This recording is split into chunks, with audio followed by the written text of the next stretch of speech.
When not taken care of, even beautiful buildings can become eyesores. The historic warehouse market at 10th and Elgin downtown suffered years of neglect. And in the mid-90s, the Home Depot bought the property and considered leveling the building for a parking lot. This attracted a lot of protests and media attention. 16 Art Deco groups from as far away as Canada and New Zealand have written the Tulsa Preservation Commission to express alarm that this architectural landmark might be destroyed. Well, Home Depot did save the building's significant features, the facade and tower. The rest of the structure was demolished so it could be built back new. These pictures show the place during renovation. Today, the warehouse market has new life, with Lyons Indian Store and Pizzetti's Pizza Restaurant. Well, it was built in 1929, so what does that make it? It makes it almost... Architect Ted Reeds is one of those who fought to save the building. Well, I think old buildings are important to pass on to our children as landmarks, as chapters in not only our history, but theirs to be and to their grandchildren. It opened in 1929 as the Farmers Market, a place of bargains where people bought directly from farmers and growers. Located along Old Route 66, the market was a popular stop for shoppers and travelers for a half a century. The polychrome, or multicolored terracotta, is just as vivid today as it was in the Jazz Age. We're looking at a 70-year-old building, and just look at the clarity still in these blues. Blue is a hard color to glaze and to hold. And here we are on the south facade of this old place, and look at it, just look at the clarity there. It's just remarkable, just really remarkable. The decorations date back to the time when people came here for fruits and vegetables. There's a goddess with a cornucopia and a sheaf of wheat, and a god holding symbols of Tulsa's economy, an oil derrick and a train engine. Art Deco, of course, was the idea of line and continuity, and certainly it really did fit our culture at the time because we were aggressive, we were on the move, so it was a natural fit in terms of style with Tulsa. So this Art Deco gem that came close to extinction has new life. We were ready to move on. Ted decided to explore the tower. Wow! This is pretty cool.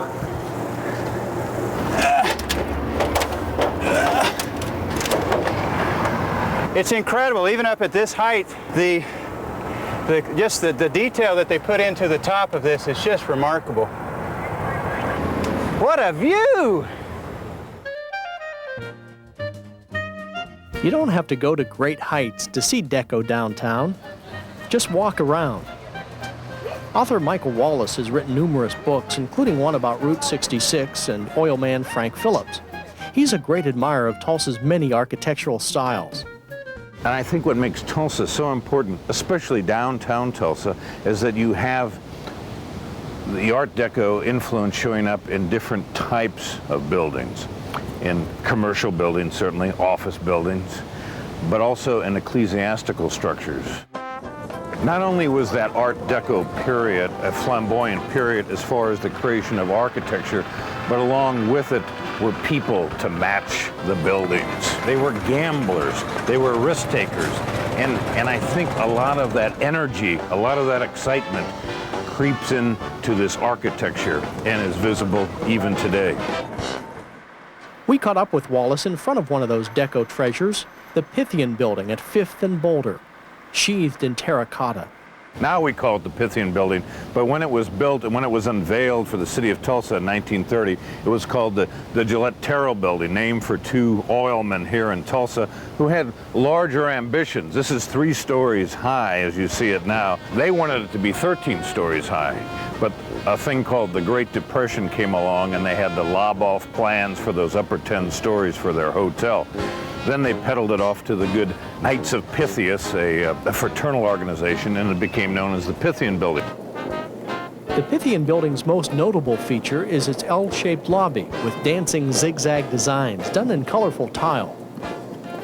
Robert Powers is curator of the Tulsa Historical Society. The tile work in the building is very significant. It's significant in the fact that it shows a human hand. Today we so often see buildings where everything is machine-made, and you can take a walk through the Gillette Carroll building's lobby and you can see that someone went to the trouble that when you get to the top tile in the design scheme, that each one of the center tiles is different. And I think that's very nice. We don't do that in buildings anymore. Original tenants here included a Western Union, a boot shop, and clothing stores. All are gone now, and the building is mostly vacant, another victim of the oil bust. But the lobby reminds us of better times. This is a faux skylight. They wanted you, when you walked into this, think that it was open up to the sky, and of course it's not. There's the second and third floor above us. So this is sort of like fluorescent lighting, but with real high-dollar etched glass panels over it to give a sense of daylight coming down into the lobby of the building.